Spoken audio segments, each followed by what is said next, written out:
আজ বানিয়েছি মুম্বাই স্টাইলে ফ্রাইড রাইস। মুম্বাই স্টাইলে ফ্রাইড রাইস খাওয়ার জন্য কি মুম্বাই যেতে হবে নাকি? বাড়িতে বসেই বানিয়ে নেব মুম্বাই ফ্রাইড রাইস। চলুন রেসিপিটা শেয়ার করি আপনাদের সাথে। প্যানে বেশ কিছুটা পরিমাণে ঘি নিয়ে নিচ্ছি। ঘিয়ের মধ্যে দিয়ে দিচ্ছি গোটা গরম মশলা। গরম মশলা থেকে যখন সুগন্ধে বেরোতে শুরু করবে তখন দিয়ে দেবো বিনস, রসুন কোয়া, পেঁয়াজ কুচি।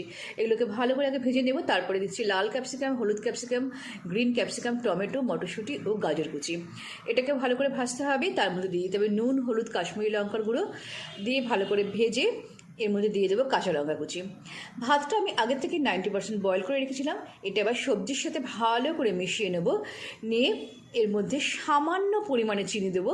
মনে রাখতে হবে মুম্বাই স্টাইলে ফ্রাইড রাইসে কিন্তু চিনির পরিমাণ খুব কম থাকে। আর এরপরে ভালো করে সমস্ত সবজির সাথে মিশিয়ে 15 মিনিটের জন্য ঢেকে রাখবো। 15 মিনিট পর তুলে নিয়ে পারফেক্টলি তৈরি হয়ে গেল আমাদের মুম্বাই স্টাইল ফ্রাইড রাইস।